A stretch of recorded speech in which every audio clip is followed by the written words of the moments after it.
about them. I do love the tie-dye, but it turned out more, I would call it more marble, a marble type of pattern, and it's very subtle. A lot of the dye did wash out too, so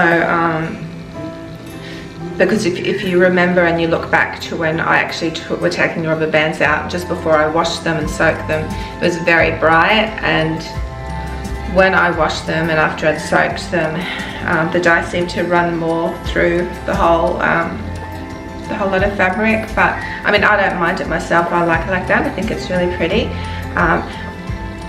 Another thing is too that the instructions did say to wash whatever you're tie-dyeing first, because they can have some things in it that might not allow the dye to sort of set, and I didn't do that beforehand, so maybe that was my fault a little bit. But I have watched other tie-dye videos where they're using the Kmart tie-dye, and yeah, they've had the same problem. It runs out a lot, but for $6, you know, and I've still got some left over, so I might even do, oh, the cat just walked past. I might even do a t-shirt or something, or do some more of these cushions.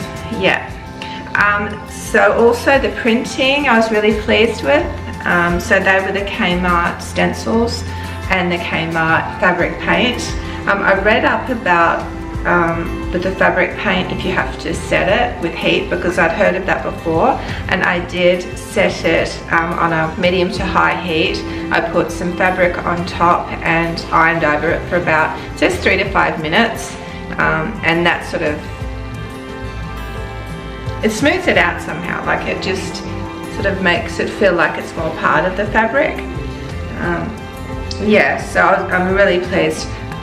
Maybe though I should have done black. The black would have stood out a bit more, and it would have sort of tied them in a bit better, but you know, I've shown them to my kids and they absolutely love them. I think Georgia wants to buy them from me, so that'll be good. I hope you've enjoyed this video. Bye for now.